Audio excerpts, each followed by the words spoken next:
Return to Glory podcast. Hunter Zarbernicki, Austin Rose, Dakota Freetag. What a game this weekend. What a game. So fun.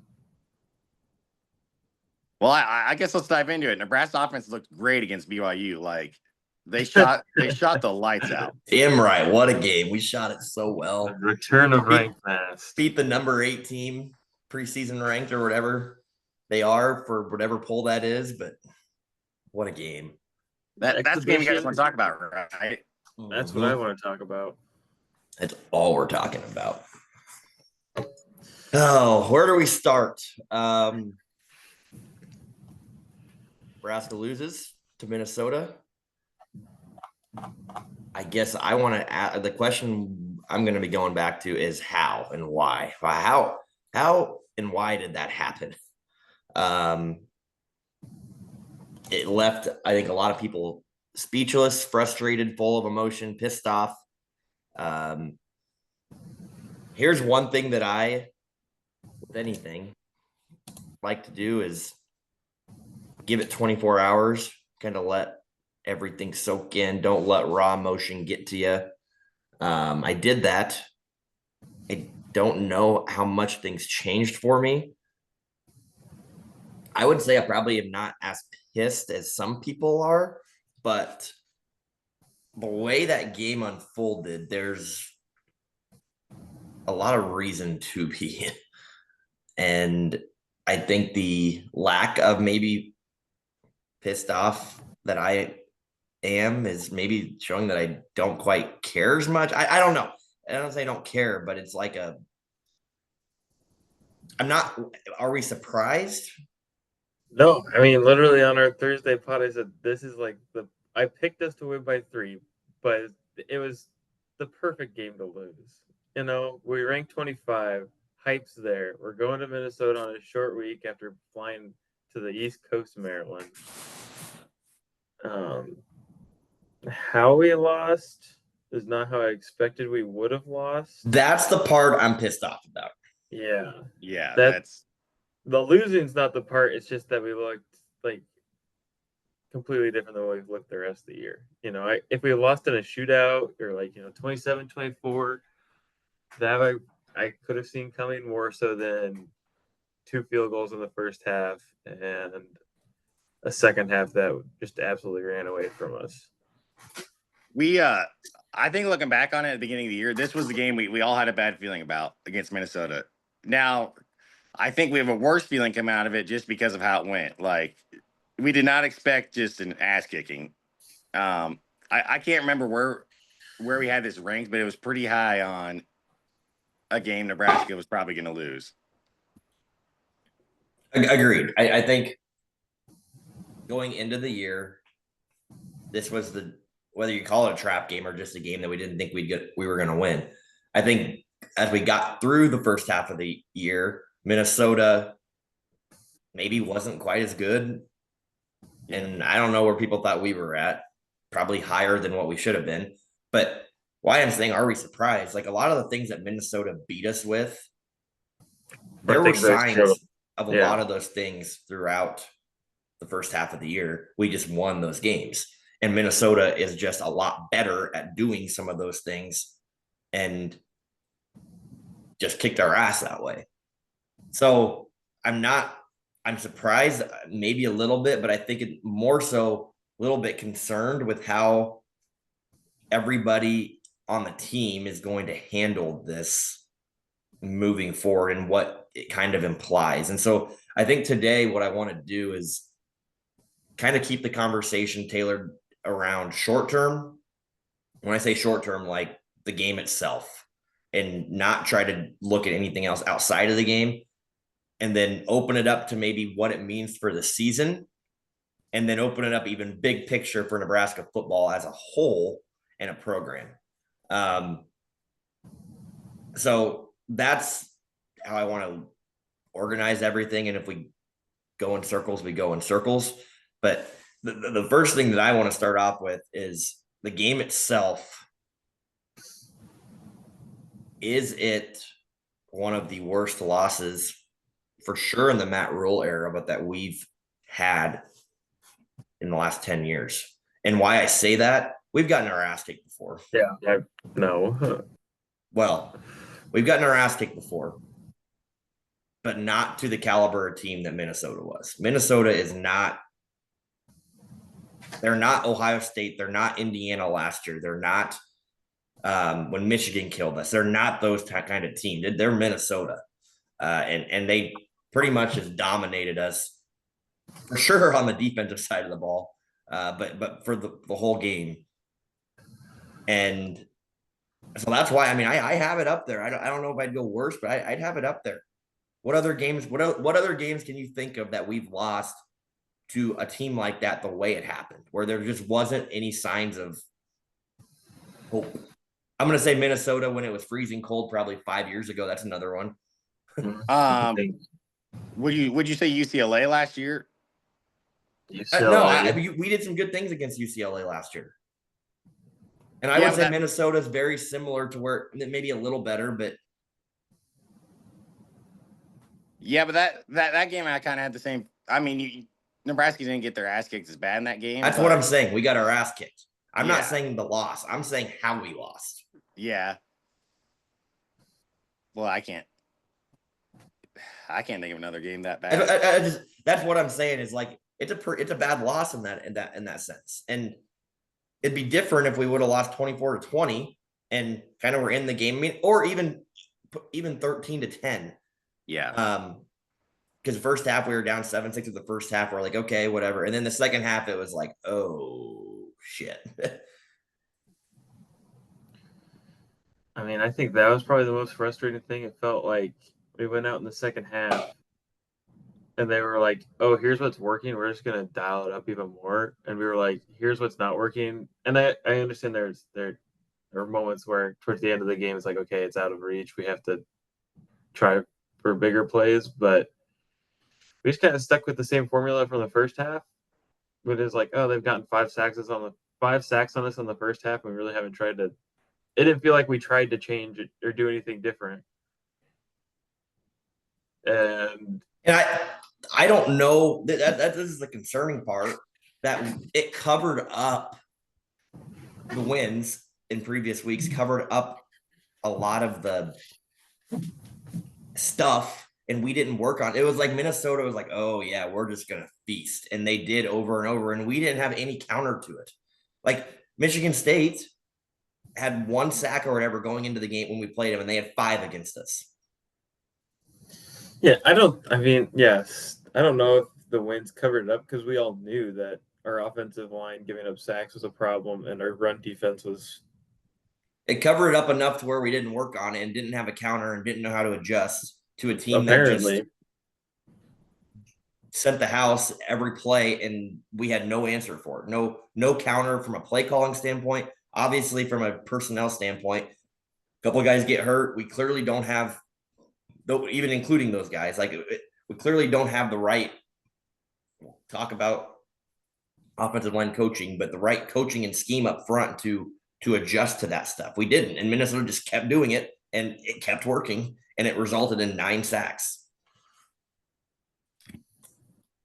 Jack, talk. Let's go. We're waiting for you.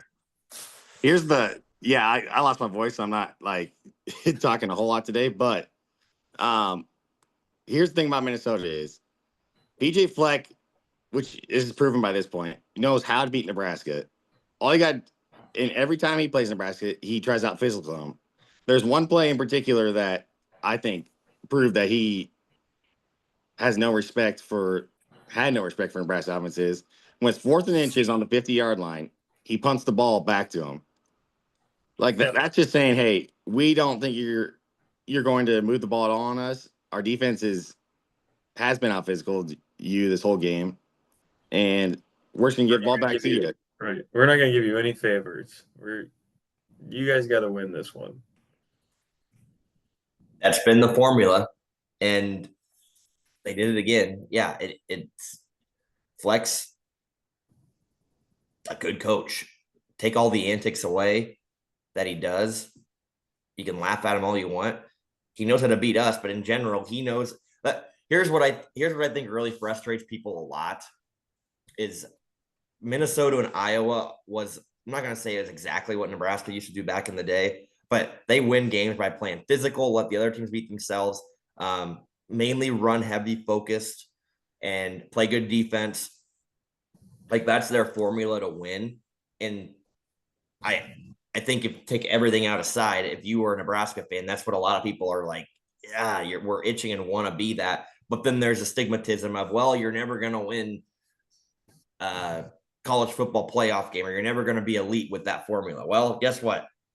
You're never going to get there if you can't beat teams like that. And we're not there. I think we've been overshadowed by the talent conversation, all these skill players, and yeah, that's great to have. That's awesome. But if you're not the most physical, punishing team in everything that you do, and have a little bit of brash, just mean, tough guy mentality, you're not going to win games like this. Now, take all that back. We're probably going to match up well with a USC team, because guess what? USC is kind of like that. But when it comes down to some of these teams in the Big Ten, like your Minnesotas, Iowas, Penn State, when we play, like we're physically not built to beat those teams. And we found that out in a hard way on Friday night. That's thing is, think about the 2 losses Nebraska had this year. And the wins. The wins they've had are teams that do not play physical. The 2 losses that they've had, Michigan and Minnesota, they want to play physical. So, like, there's a blueprint on how to beat Nebraska. And coming in the game, Minnesota didn't really run the ball well this season so far. You know what they did this game? They just ran all over them. And we shouldn't be surprised by that, because that's what they do, and that's what we're bad at. I'm just trying to wrap my head around, because I mean, in the moment, I was just like, whatever, it's fine. I just don't know what we do going forward. That's the thing I'm struggling. Keep that. We're still in game. We're not in season yet, but yes. Well, I honestly, we're in game. Yeah, we got our asses kicked. That's we keep talking in game, but what else is there to talk about? We got our asses I got kicked. a billion things to talk about. All right, well then you get going, because all they did was they rushed us. We could not keep them out of the backfield. Everyone's blaming Dylan Raiola for holding the ball too long. Well, half the time it was the left tackle that was getting beaten, so you didn't even know that someone was coming. Sure, his pocket presence, he needed to step up sometimes, but you can't. To just put it all on Dylan is insane. I don't think most people are. And a lot of people are, yeah. Yeah. But here's my other big thing of the why and what the hell. Why did we look so uninspired and like we had every reason to go there as a 5-1 team, just got ranked, and momentum's going. Minnesota's had our number. We knew that. We know that. We went there and looked like like we didn't care a little bit. Like that's what the vibe was. And I know people that went to the game, they said the same thing. It just didn't look like we were fired up to play that game. And from the get-go, Minnesota's crowd, and we knew Minnesota's crowd is what we know all that. So that's what I can't figure out, is why was this team so like dull for this moment, nationally televised? It makes zero sense, and probably speaks a lot of volume to a little bit of the conversations had in the log. I'm not trying to say imply that everything's a disaster right now, but how can we not be fired up and juiced for this game? So do you think Fleck saw that and was like, okay, because this is how the game kind of went, we're gonna eventually just break these guys. Like we're gonna keep running the ball on them and keep giving their offense short fields, and eventually we're gonna break this team. Yeah, that's their formula. That's how they win. Yeah. And they probably said this is a perfect team to just pounce on and do that based on the situation. That's probably what they said, and it obviously worked. My other thing with the game, and I put Code Reds down, and I think these are Code Reds now. I'm not putting them burn them, but I think it's like, look out. Austin, you mentioned the offensive line. That's Code Red number 1, 2, and 3, and 4. Like, that's no, we did lose I mean, Pritchett was out for the targeting call, Correct. and then was Spindler hurt? Someone else got Spindler hurt. got hurt very early. Yeah. And I Yeah. get it a little bit. There's injuries, but as far as just, gee, man, like Gunnar Gatula, oh boy. Corcoran has to come in and apparently he played a lot last week too, and nobody noticed him. It wasn't bad. That not this week. Corcoran was in the game last week in the last 2 minutes. Yeah, He and was in there in just crunch time. oh it again, Minnesota or Michigan State, Maryland, the type of teams they are, they're not. I mean, we match up. We're in that tier. Let's just go back to it. We're in that tier, in the middle tier with them. We're with them, and your Minnesotas and Iowas are still a step ahead of us because they have the physicality over us and the toughness and the trenches. It starts with the offensive line, and it a little bit gets shadowed when you win a game. We knew our offensive line's not great. We've been seeing it, but when you get your ass kicked like this, you go, oh boy, like. It starts building a foundation there. And I victim of it too. We all are. We've been very excited and juiced up about all of these transfers and the skill players we're getting. And until we start paying offensive linemen money and a lot, which we did pay Pritchett, I guess, I don't know. I'm sure we played Spindler too. There's no way we get Spindler, but until get an offensive line that's worth a shit to start and then build around it. Like that to me is it's so important. And obviously this game that demonstrates that. The second thing with this game that another code red that we know and we've kind of brushed off a little bit because we won. Dylan still has 0 legs and he can't move. He maybe is a little more elusive, right? He had a couple of times, which was great that he was able to escape and improvise, and he had a couple of neat, cool passes that were very, I'm going to call them athletic, but talented to get off. Like, that's great, but he still doesn't have legs. He's still not mobile. It still results in a lot of sacks, and I'm with you, Austin. It's a combination of everything. It's not all on Dylan, but from a scheming perspective, from a hey, this is what we have right now. Our O-line is not very good. There's obviously coaching you can do, but there's also a point of they're just not very good.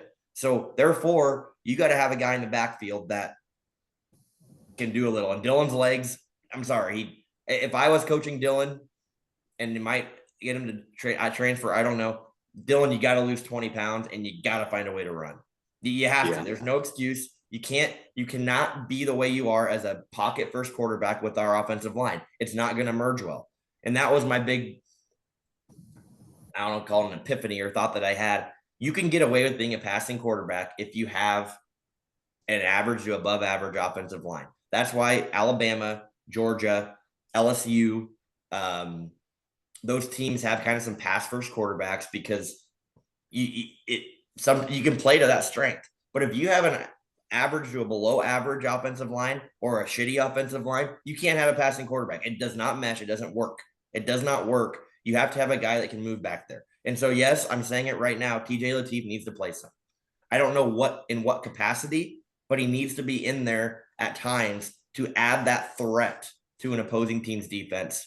I'm not saying it's because Dylan's bad. It's because Dylan can't move. And teams are not preparing. They don't have to prepare for a quarterback run game at all because they know he can't do it. He can't. So that's my Dylan legs code red because it's not good with the mesh with the offensive line. Get a good offensive line. Dylan's a perfect quarterback. I love it. But with the offensive line mesh, it's not good. I disagree. I think it's a bad take. Why? I think you could fix that with more short passes. I mean, the fact that Ja'Cory Barney only had 1 reception and he's like kind of your slot guy, you just have to put him in position to get the ball out quicker. I don't know if he needs. But why don't we do it? I don't know why we don't do it. I straight up don't know. Why don't we run the ball more? Why I think we run the ball more because you have an added element of a quarterback run game, and Dylan just can't do it. And maybe they're worried about him getting hurt. I'm totally with you, Hunter. This is the first game I've actually thought about, like, you seriously thought about, like, it might be time, depending on what the offensive line keeps looking like, time to, like, put in Latif. It's not. I'm not saying Latif play every freaking down. I'm not saying that. I'm saying have packages kind of like the Heinrich Haarberg stuff, where we have a threat of a quarterback run game where teams have to prepare for it, and it's an added element to your offense that teams now have to go, okay, we can't just pin our ears back and go it because of our offensive line situation. Though. They still could. Our offensive line isn't good enough for them to, like, no. When you have a quarterback run game, it puts a pause on what teams can do defensively. They can't just tee off. It does. I watch all of these other Division I teams that have, I'm not even going to call them mobile quarterbacks, guys that can. I was watching Missouri against Auburn. Okay, when you have Bo Pribula, who's not a running quarterback, he's like a I don't even know how to comparison. Like guys that can move a little bit, but Malik Washington kind of. Yeah, like guys like can be a little bit mobile. Like teams cannot do what they do to Nebraska right now. They do it because Dylan cannot run. We ran one QB draw the whole time. Why? Like. And maybe we forced Dylan to run. I don't know, but he's not a threat. So teams defensively now can scheme around that. That's my point. And if you have a threat of a guy that can run it, then you can. And I agree, Austin. You can start throwing more short passes. I freaking hope that we start adding some of that. But it's not. We didn't have that counter this game. We weren't able to do anything across the middle. We didn't throw any. We didn't have that. How we haven't had that? It's not like this is new. And we're just figuring out that our offensive line sucks. Like we've had that. So what are we doing? I don't know, Dana. Like I have no idea. But we're both not saying that Raiola sucks. Like no, I'm not saying that at all. I'm saying he's a good quarterback. I'm saying it's the mesh with our offensive line that's shitty. Yeah. Yeah, I disagree. I don't think taking out your better player to put in a less better player is the approach. I'm not saying TJ Latif. He's not better than Dylan, and he's a less, but I'm saying he adds a running element that he is better than Dylan at, and and maybe not, maybe he can't handle him. I don't know, maybe he can't, but I'm saying it's a threat. Again, what we did with Heinrich Haarberg last year a little bit, that when he comes in the game, teams go, oh, he can move, and now we can't do X, Y, and Z. And I'm not saying that's because Latif's good. I'm just saying in general, that is a general idea or take that I have about football in general. Nothing to do with Dylan, nothing to do with anything. That if you don't have an offensive line, you can't have a pass first quarterback. It fails miserably. Look at some of the NFL teams that try to do that. If your offensive line sucks and you don't have a guy that can move back there, that's why Adrian was able to shadow some of this stuff, because Adrian could catch it and then go and move. Right? Yeah. If Adrian was with this team, we wouldn't have as many sacks. That's a fact. There'd still be some, right? There'd still be like quite a few, but part of the reason why we have a lot of sacks is that Dylan's still slow and can't call it bad pocket presence. Some people are using that term. I mean, that maybe is probably part of it, but it's being elusive. And Dylan's better at it than he was last year. He definitely is. He's definitely better at escaping. He did it several times this game because he had to as well. We could have had 14 sacks and set the NCAA record. It could have. So I'm not saying he's bad at it. I'm just saying our offensive line is that poor that I would take a look at finding some way, either get Dylan to lose 20 pounds, which you can't do in season, and make him a little more of a runner, or make your offensive line and pay him $14 million for an offensive line and go poach everybody you can, like one or the other. I think that mesh is not good. I just think it's hard for Dylan. And you know what? Dylan probably sees it too. Like Dylan's frustrated as hell because he has guys in his face constantly every game. Like that's frustrating as a quarterback. So it's got to go one way or the other. We can't just continue on with a 2 out of 10 offensive line and a 8 or 9 out of 10 quarterback. It does not mesh. It doesn't merge for an offense. And we found that out big time against Minnesota. I guess my counter would be we've scored over 30 points or 27 or more points the last 4 games. Yep. Against This again, this I'm game. talking about against teams that are physical as hell up front and beating teams like Minnesota and Michigan, Iowa, Penn State, which maybe that's okay. Maybe we are okay with going 8-4 and making a little step. Maybe that's still part of the process. And you say, you know what, here's why we lost those 4 games, and now we're winning these others, which is a step forward. And now next year, here's where we got to add to our team to make us beat Minnesota. Maybe that's where things are at. I don't know. Red flag too, or code red for in game that I saw tackling like was horrific. It was terrible. I Yeah, it was. don't understand that either. And maybe this blends in with my next code red, comes down to just physicality and toughness. Like, I don't know. We don't know what we're doing in practice. And this is what Minnesota and these teams do. That they really put the color on the writing on the wall if you don't have it. And it makes you question what the hell are we doing in practice from a tackling, physicality, toughness standpoint. I don't know if you've listened to any Minnesota stuff. They said they do some like, I don't even know, basically like a gauntlet physicality type of drill every day at practice for like 5 to 10 minutes. It's one of their sessions they do every day. They must have did it for like 25 to 30 minutes leading up to this game to basically overemphasize we're going to physically beat the snot out of Nebraska. I don't know what we're doing, and probably we're not going to know. That was a code red of like, oh crap, after a game like this, we don't do those things. And when that's what you want to believe in as a program, that was like, oh shit. The way that game ended up, if it would have been 24-20 and we kind of held our own and lost because different story. But the way that we just physically got dominated, it was bad, very bad, very bad. Third down defense was terrible. Third down defense, yep, again. Red zone offense. Again. I mean, these are all things that we've been bad at. We've just won. And we all Yes. knew that these were issues. And it just didn't work out this week. And unfortunately, the big plays weren't there this week. No big plays. And I feel like our wins, I said, winning close is the best way to win because you were able to work on things that maybe weren't as good. You could still see them, but you came out with a win. I don't think we took those things seriously enough to correct them. And Minnesota just said, oh, here's what they suck at. Here's where their opinion's at on it. And let's beat them. Let's beat them by overpowering their weaknesses. And that's exactly what they did. In every part of the game, really. I mean, the one positive, we got a positive, Archie. I mean, that's the only positive. And that is also why this game, I think, pisses you off so much. We didn't turn the ball over. Our special teams was pretty solid. It was literally, we just got our ass kicked. Yeah. It wasn't like we really beat ourselves from a penalties. I mean, a couple of bad penalties, but like we just got dominated. That is why it's code red, alarming.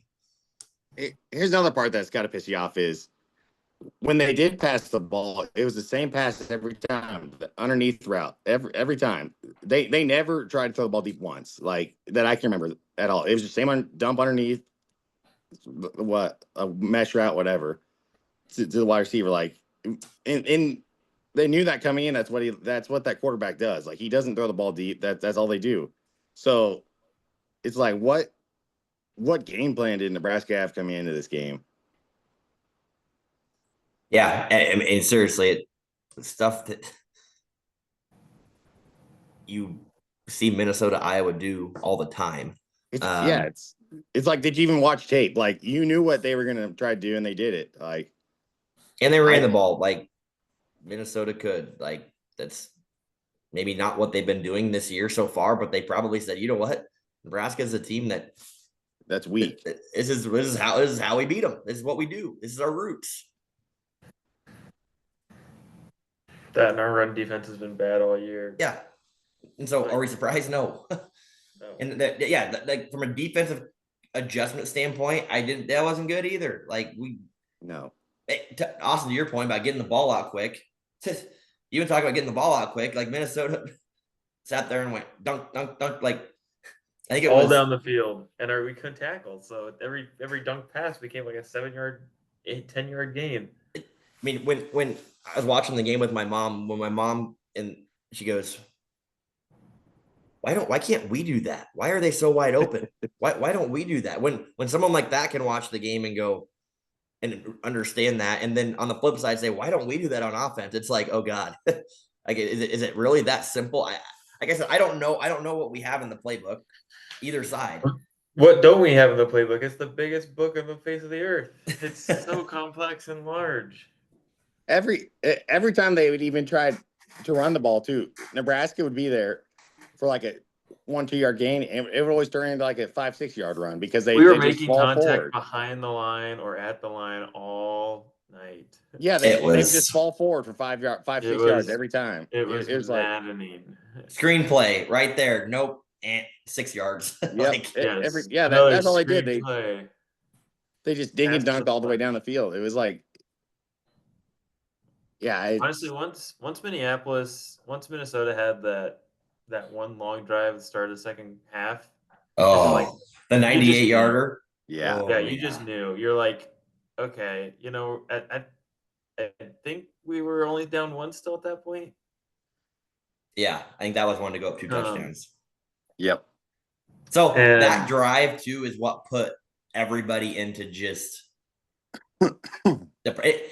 this is why, taking everything outside of Nebraska, Minnesota, who the teams were, this is why this hurts.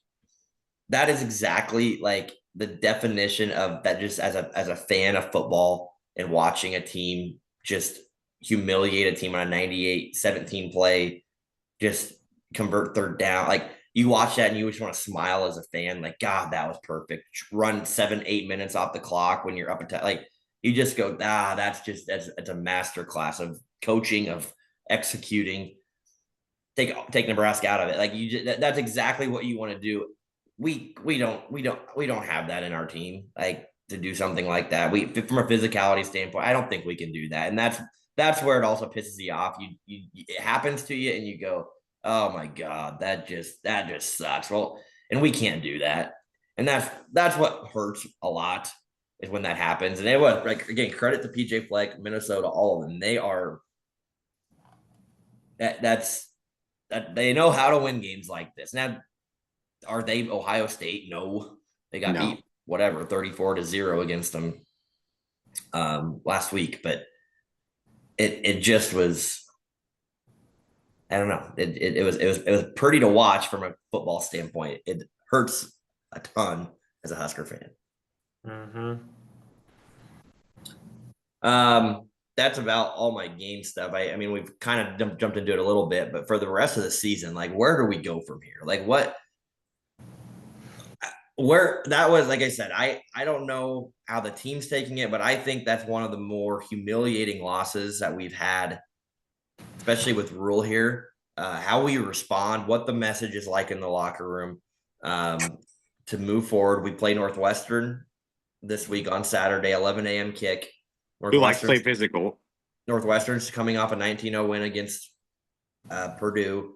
They're trying to play more physical. I think they're 5-2 now, which is weird. They're kind of supposed to be kind of the bottom of the Big Ten, which they're still down there, but they're also winning some games. Tied with our record. Yep. Like, where do we go from here? Like, how do we win this week? What's the game plan? What's the focus with what we have? I don't know. I honestly don't know. I mean, outside of what our normal game plan is, but that obviously didn't work against Minnesota. I mean, what would you guys do this week? How would you approach the mindset of the players? That's tough, not being in the locker room and not knowing where they're at, because they could be fired up and be like, man, you're right. We really goofed that one up. Like, that one was, we came out flat and we deserved to get our asses kicked. That's not happening again.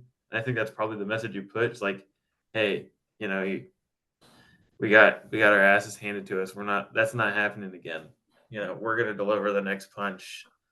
and it just so happens that Northwestern's going to be the one who catches it, and that's what you push.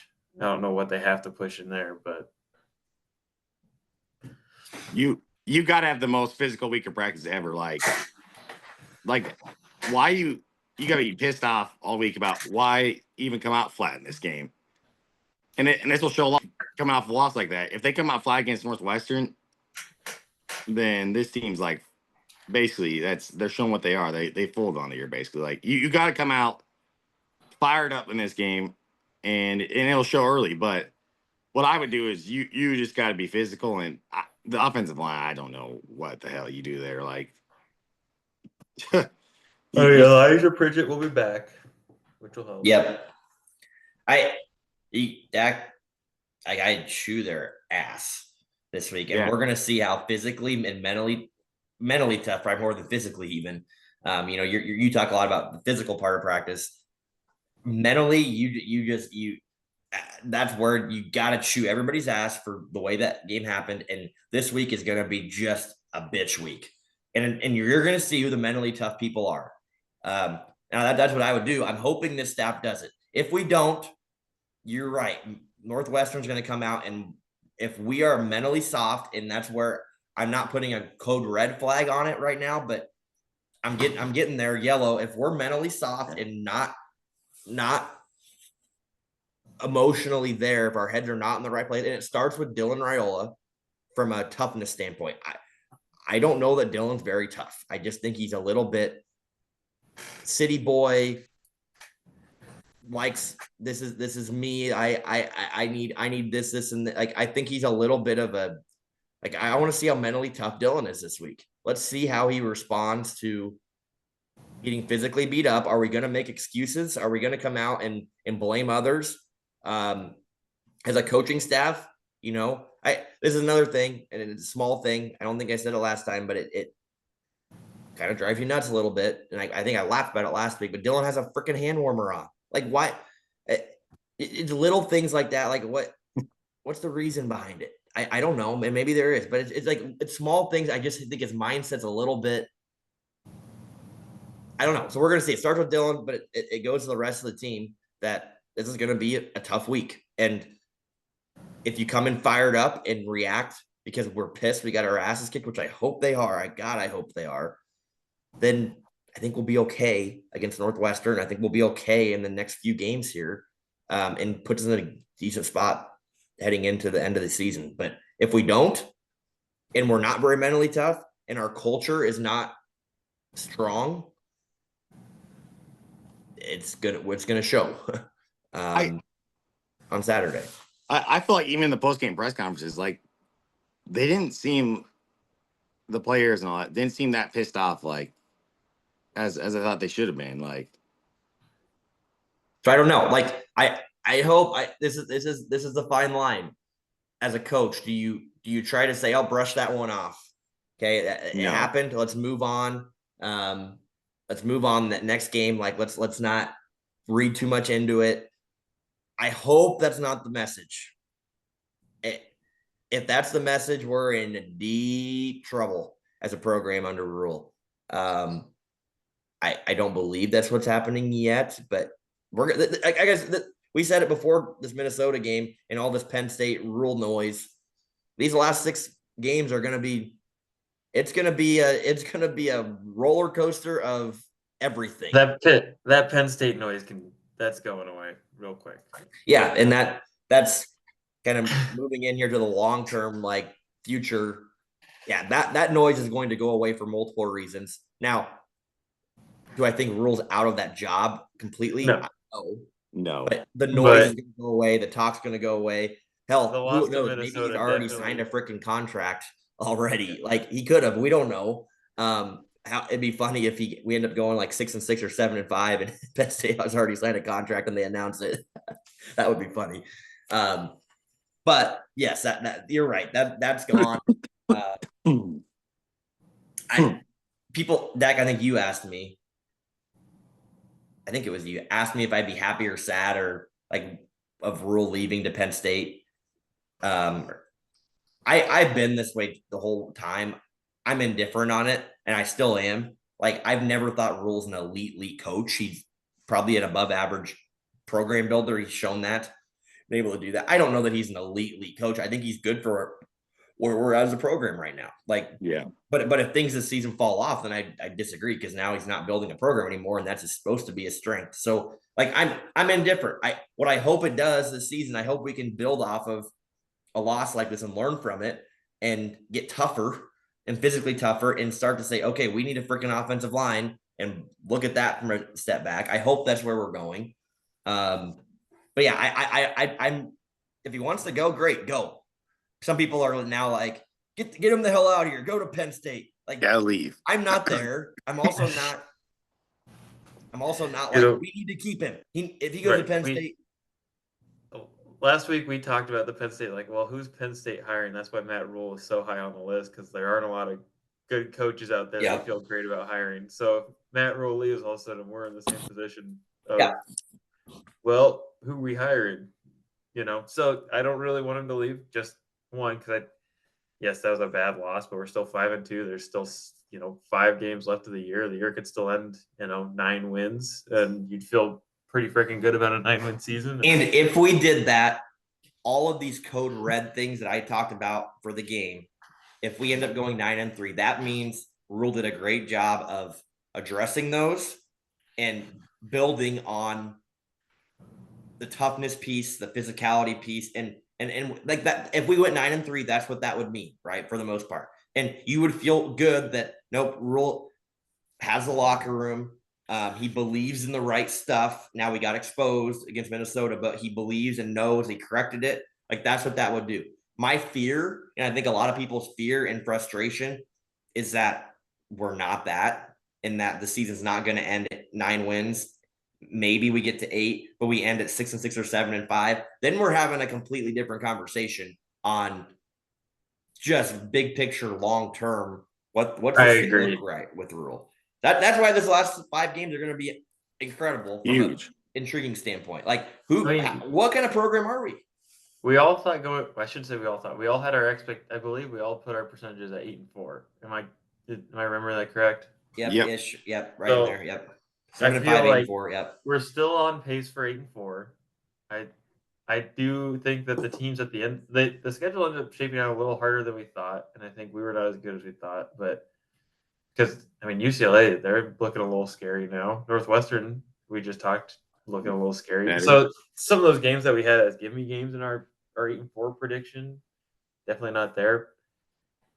You're right. If we don't respond next week, if we just come out and just lay another egg, is it a Penn State issue where all of a sudden it's like you lost the locker room, your message, this is supposed to be the year, your message was going to land, and all of your players have been drinking your Rule-Aid for the last 3 years. It's like, oh, this doesn't work. And you start to get concerned. This is around where we had us. Jesus. you go, Hunter. You go, Hunter. You go, Hunter. Smoking too many heaters. So yeah, I need to put the 6 down.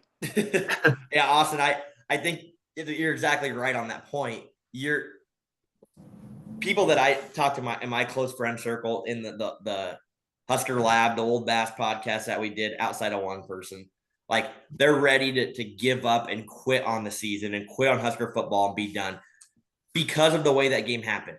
I'm not there yet because I still think there's a chance that we can respond and prove that what we just saw is not actually the product of the culture and the team repeatedly. It happened one time and we're exposed.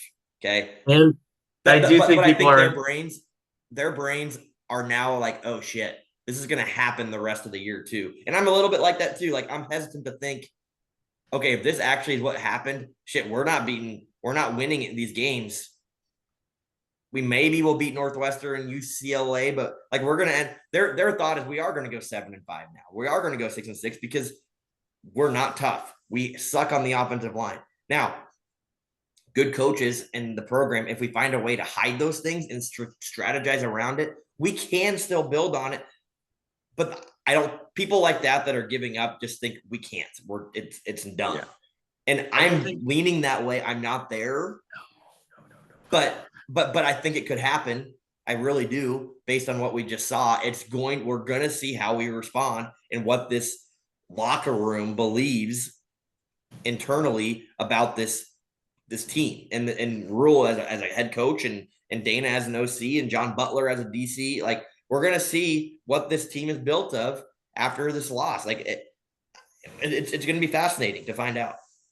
I do think people are undervaluing losing Rocco and Pritchett at within the first like 7 minutes. Maybe Rocco Pritchett.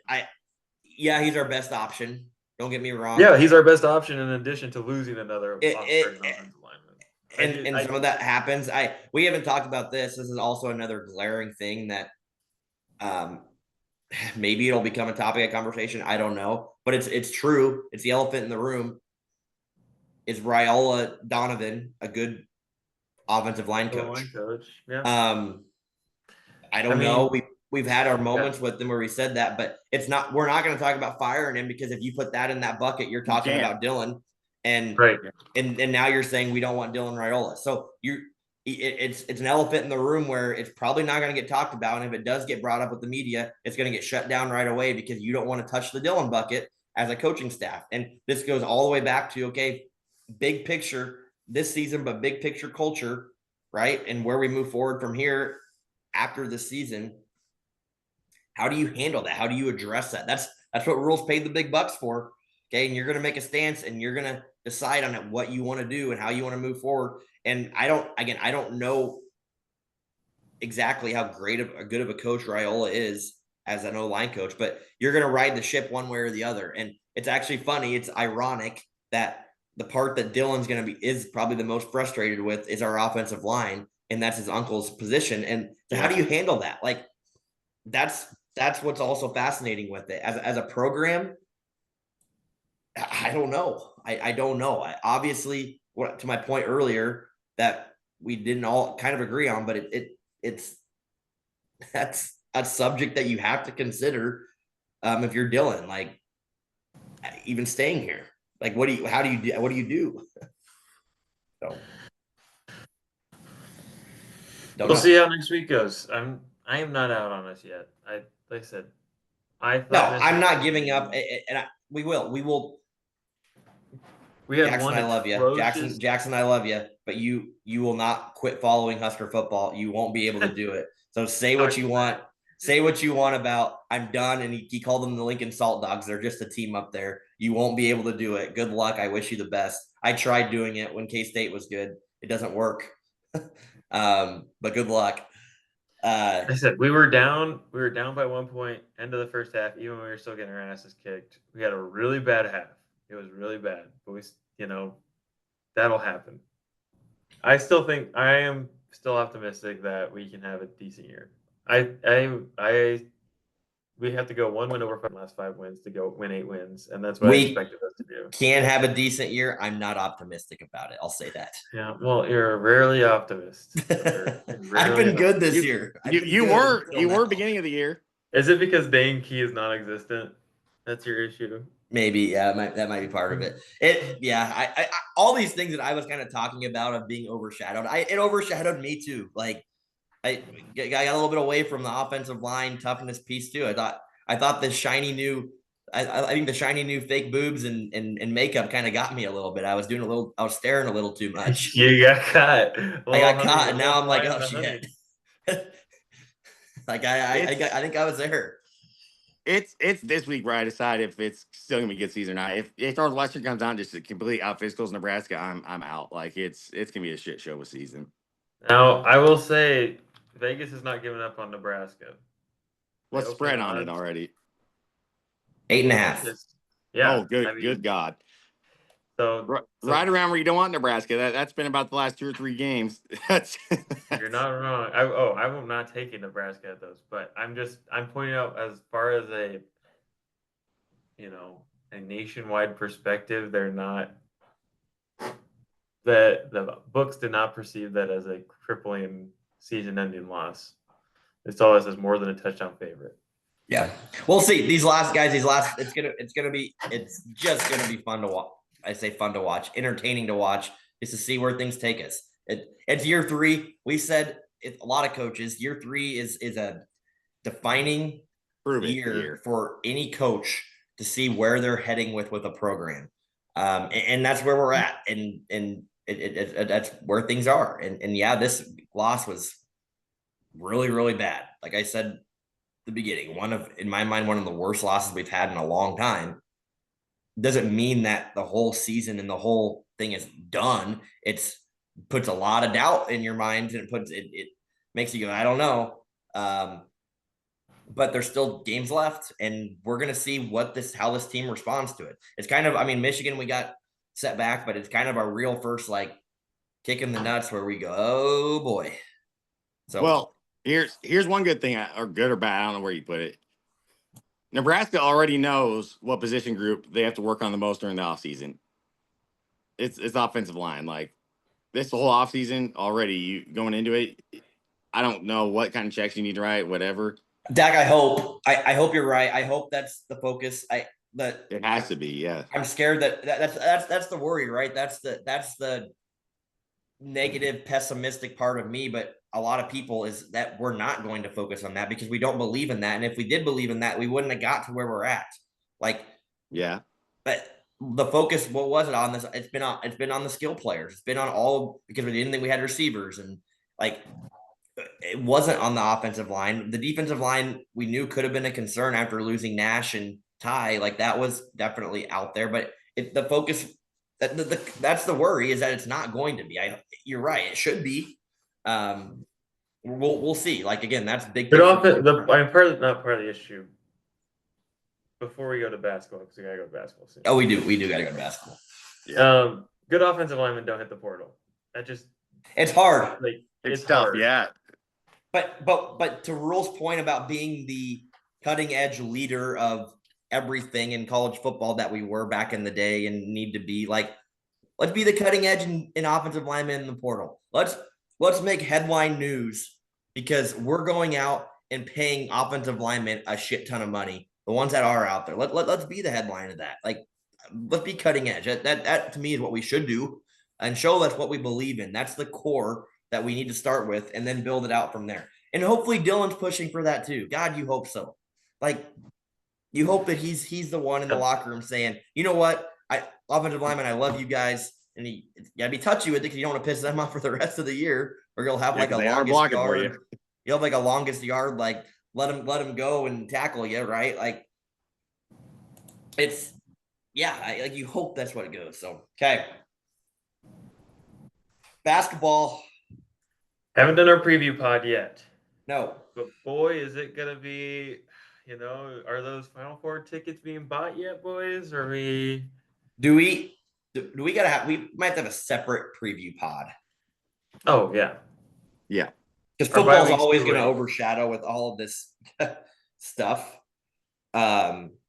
We decided to go last second in this game because the night before we were thinking, oh crap, we forgot BYU has number one recruiting nation and everything. We did not expect going into that game that's what it would be like. No, I wanted to watch this guy because I did. I'm like this. I want to watch a future NBA player because and DeBonso. I mean, he looked like a future. He will be. He's the real deal. He looked freaking good. He will be. If things go, he will be at BYU for 1 year and gone. Yeah, he's probably gonna be number one overall pick. Maybe not probably, but he will be the top 5. Yeah, he's the real deal. 6'9", 6'10" with a 7-foot wingspan. He's built like a Giannis. Like he moves really well. At first, I'm like, you know what? This guy can't shoot the ball. He just drives it, and then all of a sudden, bang, bang. I'm like, oh shit, he can shoot it some too. So yeah. It was just an exhibition game. So, but that means that, you're still tweaking lineups and you're testing rotations. So it's fair to say that this isn't the best of BYU, but it also in theory isn't the best of Nebraska that they're seeing. We're still 0-0. Let's put it like we're still 0-0, but if for those listening did not know, we won by 1 point over the number 8. Yep. Team in the country. I think this is just good for just the mentality of the team because it's like we can beat top 10. Like we know we can beat top 10. It's huge confidence and a top 10 team, but also that was a 6th seed in the tournament last year too. Yes, you go without this swagger going into the year, like and they They played most of their starters most of the game. It's I'm gonna pull up our schedule. Okay, we haven't done our Preview, yep. whatever, but we look No, really it good. is. It's a reason that it's a confidence building thing for the program, and yeah, it makes you excited for the season for sure. I thought we'd be by 20. Like regardless of being an exhibition game and who you played, I thought both teams up until the last like 2 minutes of the game, we played pretty much your best players throughout, and then BYU decided to sub. Shout out number 51 for BYU, favorite player in the nation right now. That guy McGregor, number 51 McGregor for BYU. Just to put it in perspective, if you probably couldn't tell if you watch it or anything, it was this like a 6'1" white guy that was like warming up in the tunnel for like 4 minutes with like 6 minutes to go, and we're like, what is going on with this dude? Like he hasn't played. Like who is this person? He gets subbed in. We're like, he's gonna hit a winning shot on us. And they did kind of creep back. We missed the front of the 1-on-1. They hit a shot. They got a chance to go to win it at the end of the game, down 1 with 10 seconds left. And he ended up getting the loose ball after the miss with a pretty good look to win. Missed long by like 3 feet. But it was funny. Their best player didn't play the last 2 minutes, but they were down also 5 or 6 when they took all of them out. So we shot it well. Like that was supposed to be, that's a top. We shot it over 50% or 48% from 3. Yeah, and 16 for 34, I think is what we finished. We assisted 24 on our 32 made shots, 30 made shots. I don't remember the exact numbers. So I mean, the ball was moving well. Jamarcus Lawrence played well. Looked good as a distributor, and our shooters actually, and ranked masked. I mean, we haven't. How about that? See, that's you feel like if you had him last year, it's like you feel oh man. We knew he was good, and we talked about it a lot last year, how he was the missing piece. But he comes out and he goes 7 for 7 for 3. It's like, oh boy. That's now I might be going a little bit too crazy, Rank Mass. I think he is going to be one of the best players in the Big Ten this season. Like I think he's that good right now. Now I did not know he's in his 7th season, so he should be that good. I say Rank Mass. As I was just say, I mean, he's like 25. So yeah, I did not know he's our age, but. So he should be this good by now. Like he's basically should be in his 3rd year in the NBA. But the way he's gonna be able to stretch the floor so much more than last year, where the middle of the lane was just clogged so much, he's gonna be able to stretch that out and move so people will have driving lanes more this year. Yeah, I think BYU is surprised by that. But think about what Rank probably has done. This is his injury. Like all I can do is shoot. Shot. Shot bunch, and every time he let it go, it was like Casey again. Like, nope, that's it. Yeah, it was. And he did not shoot that well 2 years ago. No. He was like a 33% shooter. And I don't know that he'll ever go 7 for 8 again in a game this year, but he just needs people to respect him shooting threes. Yeah, we don't need him to go. We don't need him to go 7 for 8. If he goes 4 for 8, that's freaking great. I mean. Yeah, really good win. It was fun. It was a fun exhibition game. I think we have one more exhibition game, and then season starts. We'll do a preview pod here over the next week or so to get all of our thoughts. It helps to see the players a little bit once too, which is another reason why I wanted to go, just to see who some of the new faces are. And they're going to play a lot of players. Nebraska. We're going to play a lot. I do anticipate, and Hoiberg's done that, and it's good but bad to have a lot of players play. It means you have some depth at the same time. That means you probably don't have any like studs. So it's good and bad there. So yeah. Oh gosh, and we start we're gonna talk preview pod, but our first 9 games are all home games, and the hardest game is number 23 Creighton. Other than that, we play Oklahoma, New Mexico, and then a bunch of I think New Mexico's technically in Kansas City. Yeah. Oh, yeah. In case, you're right. Oklahoma's up in Sioux Falls, so they're not road games, but they're neutral. Yes. Yeah, you feel good rolling into the season with that. All right. We'll be back Thursday morning. Go Big Red. GBR. Go Big Red.